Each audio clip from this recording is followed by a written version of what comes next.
नमस्कार प्रिय साथियों, आज हम विचार करेंगे मेष लग्न के द्वितीय भाव में बुध का फल।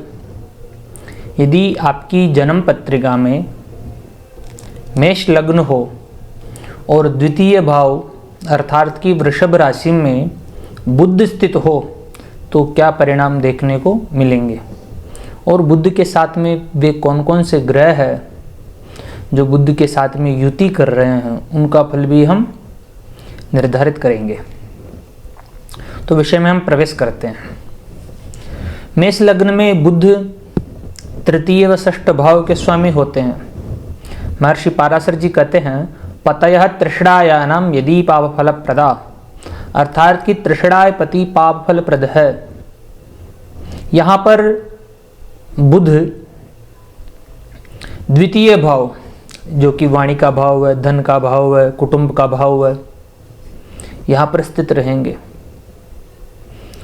तो वाणी में धारा प्रवाहता लेके आएंगे। बुद्धि युक्त वाक्य आदमी बोलेगा, बहुत बुद्धिमान होगा, वाणी से कमा करके खा सकता है, पुस्तक लेखन इत्यादि कार्य के अंदर बड़ा अग्रणी हो सकता है ऐसा जातक। यहाँ पर बुध उच्चाभिलाषी भी होंगे क्योंकि उनकी स्वग्रही अभिलाषी उच्चाभिलाषी तो नहीं, यानी कि तृतीय भाव में उनकी स्व राशि है। वृषभ राशि इनके मित्र की राशि है, क्योंकि जब भी शुक्र का लग्न बनता है तो बुध त्रिकोणेश बन जाते हैं, और बुध का अगर लग्न होता है तो शुक्र त्रिकोणेश बन जाते हैं। इसलिए दोनों में कहीं ना कहीं बड़ा मित्रता है। तो बुध यहाँ पर द्वितीय भाव में रहेंगे तो परिवार के जनों में कोई ना कहीं किसी ना किसी व्यक्ति की व्याधि लगी ही रहती है, या यूँ कहें कि कोई ना कोई परिवार में बीमार होता रहता है। ऐसी स्थितियां यहाँ पे उत्पन्न करता है। धनागम अत्यधिक होगा, धनवान ऐसा जातक अवश्य होगा, बुद्धि युक्त वाणी रहेगी, न्याय प्रिय रहेगा ऐसा जातक। ये बड़ा श्रेष्ठ स्थिति ही रहेगी। राजयोग नहीं रहेगा क्योंकि मेष लग्न में बुध राजयोग कारक नहीं होते हैं। हाँ, अब आगे विचार करें। यदि बुध के साथ में यहाँ पर सूर्य स्थित हो तब क्या परिणाम देखने को आते हैं। बुध के साथ में यदि यहाँ पर 2 मिनट, बुध के साथ में यहाँ पर सूर्य स्थित हो तो सूर्य पंचम भाव के स्वामी होते हैं। तो सर्वे त्रिकोण नेतारो ग्राह शुभ फल प्रदाह, सभी त्रिकोण के स्वामी शुभ फल प्रद है, सभी त्रिकोण के स्वामी शुभ फल प्रद है। इस कारण बुध और सूर्य की युति जातक को बहुत ही बुद्धिमान बनाएगी। ऐसे वक्तव्य देगा, धारा प्रवाह है बुद्धि युक्त, क्योंकि आंतरिक जो ज्ञान का प्रस्फुटित होगा वह वाणी के माध्यम से आराम से होगा, क्योंकि द्वितीय भाव वाणी का भाव है, पंचम भाव ज्ञान का भाव है, और बुद्ध बुद्धि का कारक भी है। तो इस कारण ऐसे जातक बड़े बुद्धिमान हो सकते हैं। और अगर कहीं ना कहीं इस लग्न के अंदर शशि दिवा करो गुरु और आ जाए या गुरु से दृष्ट हो जाता है यह भाव, तो यह बहुत विशिष्ट राजयोग बनकर के निकल के आता है। ऐसा जातक गणित का मर्मज्ञ हो सकता है। ऐसा जातक, क्योंकि कहा भी गया ना, गुरुणा युते वा वीक्षते, गणित यानी कि गणित शास्त्र में बड़ा पारंगत हो सकता है ऐसा जातक। बुध और सूर्य की युति बड़ी विशिष्ट स्थिति में ला देगी अगर गुरु से दृष्ट हो जाती है तो, क्योंकि मंद सौम्य सितः पापा शुभो गुरु दिवा करो, यह गुरु की दृष्टि पड़ते ही मेष लग्न में भाग्यश होते हैं गुरु। तो यह युति ऐसे जातक को चार्टर्ड अकाउंटेंट, यूपीएससी, इंजीनियरिंग, पौरोहित्य कर्म, यानी कि जो भी श्रेष्ठ है वह श्रेष्ठ फल ऐसे जातकों को मिलने वाला होगा। आगे विचार करते हैं। यदि बुध के साथ में यहाँ पर चंद्रमा स्थित है तब क्या परिणाम। आगे बढ़े। बुध और चंद्रमा यदि साथ में है द्वितीय भाव में तब क्या परिणाम देखने को मिलेंगे। चंद्रमा मन के कारक है, बुध बुद्धि के कारक है, यानी कि चंद्रमा मन के कारक है और बुध बुद्धि के कारक है। तो ऐसा जातक बड़ा विचारशील होगा, कला के क्षेत्र में, संगीत के क्षेत्र में बड़े उन्नति कर सकता है ऐसा जातक। धार्मिक काव्य से ज़्यादा प्रेम रहेगा, पुस्तकों से ज़्यादा लगाव होगा, बुद्धि से युक्त रहेगा ऐसा जातक, हमेशा कोई ना कोई पढ़ना, किसी ना किसी उपन्यास, कोई भी ग्रंथ हो, उपन्यास हो, काव्य हो, नाटक हो, तो इन चीज़ों में बड़ा मन लगा रहता है, पुस्तकों का संग्रह ऐसा जातक करता रहता है। आगे विचार करें, अगर बुद्ध के साथ में यहाँ पर मंगल हो तब क्या परिणाम देखने को मिलेंगे। मंगल और बुध, मंगल यहाँ पर लग्नेश भी बनते हैं, लग्नेश और अष्टमेश। हम पहले विचार करें कि चंद्रमा यहाँ पर चतुर्थेश है, तो चंद्रमा का द्वितीय भाव में बैठे रहना मातृ पक्ष से लाभ है, माता से लाभ, और माता का स्वास्थ्य अच्छा रहेगा। यदि किन्हीं पाप ग्रहों की चतुर्थ भाव पर दृष्टि या बुध पर दृष्टि ना हो, चंद्र बुध पर। आगे चंद्रमा बुध के साथ में यदि मंगल हो तब क्या परिणाम देखने को आते हैं। मंगल यहाँ पर लग्नेश है, लग्नेश और अष्टमेश यदि द्वितीय भाव में बैठे रहते हैं तब क्या परिणाम निकल के आते हैं। बुध और मंगल, मंगल लग्नेश का द्वितीय भाव में बैठे रहना सहज लक्ष्मी योग का निर्माण करता, जातक धन से ज्यादा प्रेम करता है, वह अपने स्व अर्जित धन का, परिमार्जित धन का, यानी स्व अर्जित धन संपदा प्राप्त कर लेता है ऐसा जातक। अष्टम भाव पर दृष्टि रहने के कारण आयु अच्छी रहती है ऐसे जातकों की, दीर्घायु बनाती है, क्योंकि यो यो भाव स्वामी युक्तो दृष्टो ततस्यास्ति वृद्धि, इस कारण आयु भी बड़ी श्रेष्ठ रहेगी। वैसे कहें तो बुध और मंगल की युति भी कहीं ना कहीं स्वास्थ्य में परेशानियां उत्पन्न करेगी, क्योंकि लग्नेश और षष्ठेश की युति है यह, तो स्वास्थ्य का ध्यान अवश्य रखना चाहिए इस जातकों को। स्वास्थ्य में कहीं ना कहीं परेशानियां अत्यधिक उत्पन्न कर ही देती है,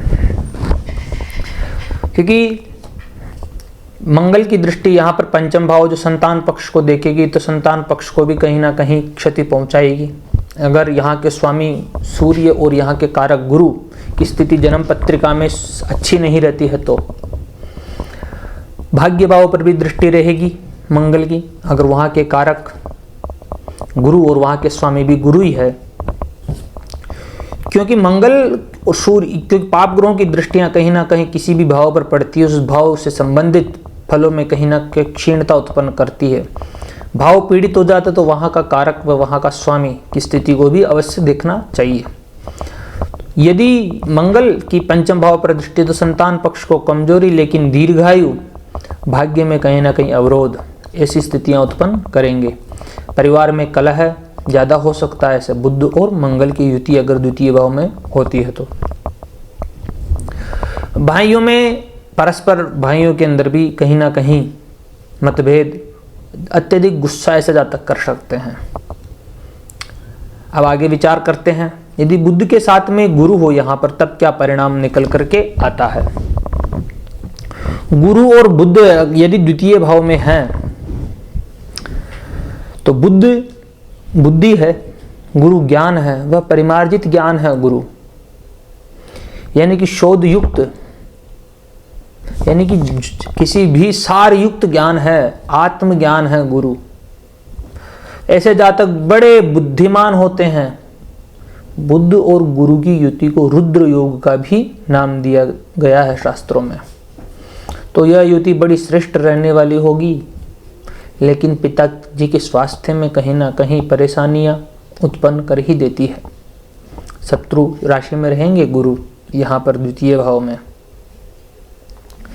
लेकिन कहीं ना कहीं धनाढ्य अवश्य बना देती है इस जातक को, लक्ष्मीवान, यश, प्रतिष्ठा दे देती है, क्योंकि उसकी बुद्धि से वह सब अर्जित कर लेता है।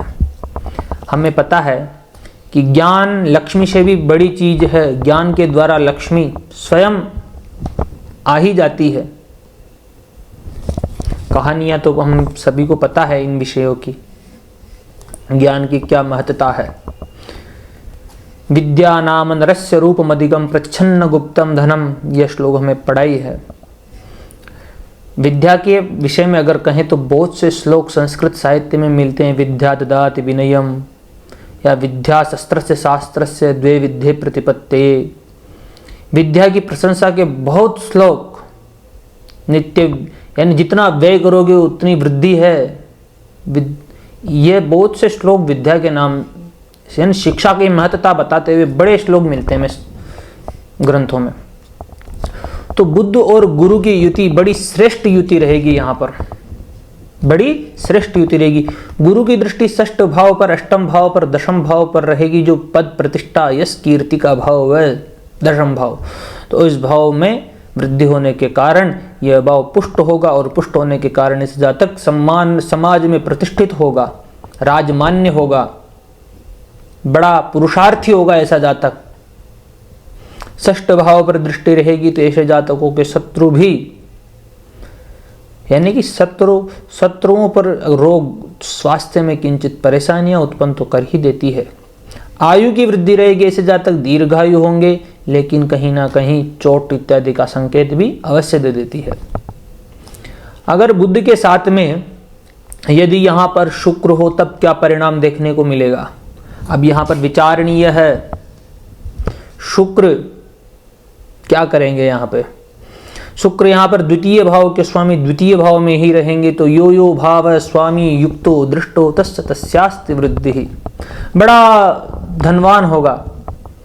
बुद्ध और शुक्र की युति को लक्ष्मी नारायण योग का नाम दिया गया है। तो ऐसा जातक बड़ा धनवान परिवार में प्रतिष्ठित होगा ही होगा।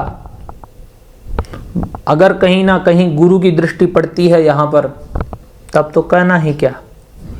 लेकिन राजयोग अगर जन्म पत्रिका में है तब तो बड़ा श्रेष्ठ फल मिलने वाला होगा।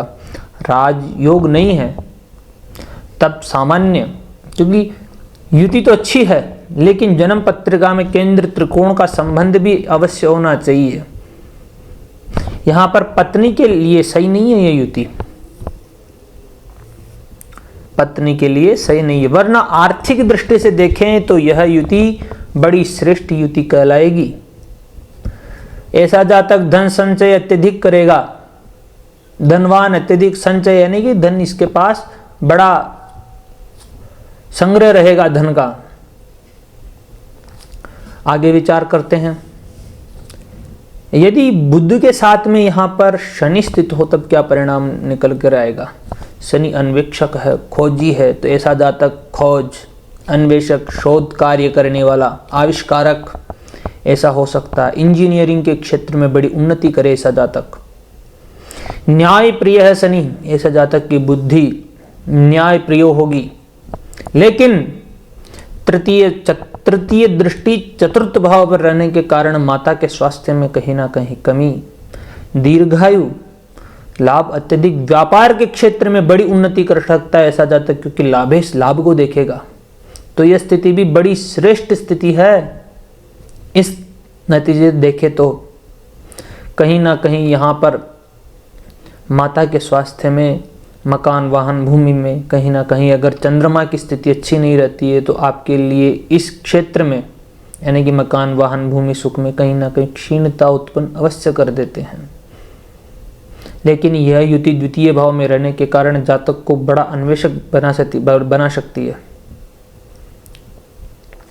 आगे विचार करें। यदि बुद्ध के साथ में राहु हो तब क्या परिणाम निकल कर के आएंगे।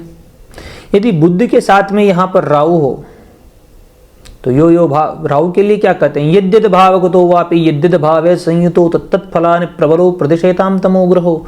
ऐसे जातक की बुद्धि व वाणी भ्रमित हो जाती है। कहना क्या चाहता, निकल क्या रहा है, कहना क्या चाह रहा है, कह क्या रहा है। अब राजनीतिक टिप्पणी करना अच्छा नहीं है, लेकिन हम सभी को पता है कि युवराज जो कि किसी एक विशेष पार्टी से हैं, जैसी स्थितियां उत्पन्न हो सकती है। कहना क्या चाह रहा है, कह क्या रहा है, क्योंकि बुद्ध बुद्धि है, राहु भ्रमित कर देता है बुद्धि को, कहीं ना कहीं तुतलाहट भी उत्पन्न कर ही देता है। बुद्ध और राहु की युति, इस युति को श्रेष्ठ नहीं कहा गया है, इस युति को श्रेष्ठ नहीं कहा गया है। चतुर्थ भाव के कारक होने के कारण बुद्ध चतुर्थ भाव के भी कारक माने जाते हैं। तो कहीं ना कहीं सुख में कमी, दिग्भ्रमित ऐसे जातक हो जाते हैं। बड़ी आकांक्षाएं जो उत्पन्न करते हैं वो आकांक्षाओं पर स्वयं ही पानी फेर देते हैं। आगे विचार करें। यदि बुद्ध के साथ में केतु हो तब क्या परिणाम निकल कर के आएंगे। केतु भी यही परिणाम देंगे। अपने आप को ऐसा समझेगा जब तक कि मैं बड़ा बुद्धिमान हूं, लेकिन दुनिया उसको क्या देखेगी? दुनिया देखेगी ना कि क्या है। वर में को गुणी पुत्रो न च तारा गणोपि च, श्लोक हम सभी को पता है। हंस मध्य बको यथा, ऐसी स्थितियां उत्पन्न कर सकता है, क्योंकि बुद्ध और केतु मस्तिष्क के अंदर अपने अहंकार इतना उत्पन्न कर देता है कि किसी के सामने झुकने की स्थिति नहीं, उसकी बुद्धि इतना अहंकारी हो जाती है, भ्रमित हो जाता है ऐसा जातक।